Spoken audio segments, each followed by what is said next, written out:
মালদার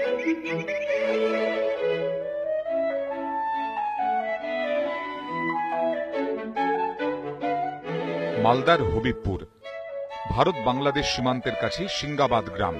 শান্ত গ্রামে ততোধিক শান্ত নিরুত্তাপ সিঙ্গাবাদ স্টেশন।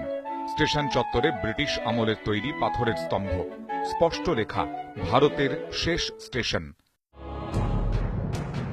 বাংলাদেশ থেকে এদেশে ঢুকতে প্রথম স্টেশনও এই সিঙ্গাবাদই। সিঙ্গাবাদ পেরিয়ে একটু দূরেই বাংলাদেশের নবাবগঞ্জ জেলার রোহনপুর রেল স্টেশন।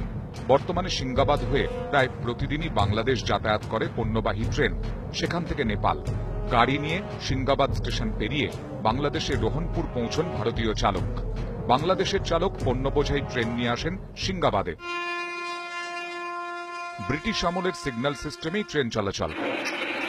টেলিফোনও মান্ধাত্তার আমলের, তাতেই প্রতিদিন কথা হয় দু দেশের স্টেশন ম্যানেজারের।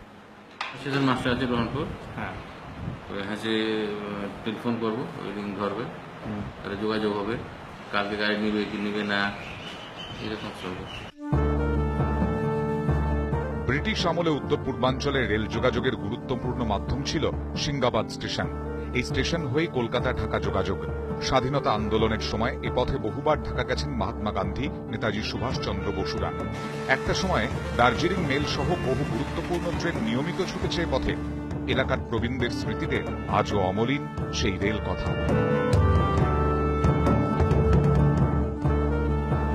কয়েক বছর আগেও এই স্টেশন দিয়ে 3 জোড়া ট্রেন চলত।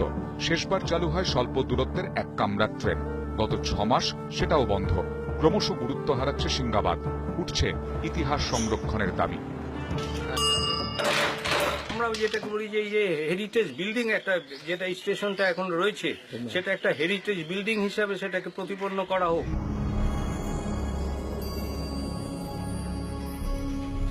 জনমানবহীন ছোট্ট স্টেশন, যাত্রী কোলাহল নেই, একা দাঁড়িয়ে কাঠের পলকা বেঞ্চি, বন্ধ টিকিট কাউন্টার। জৌলুস হারিয়েছে অনেক দিন।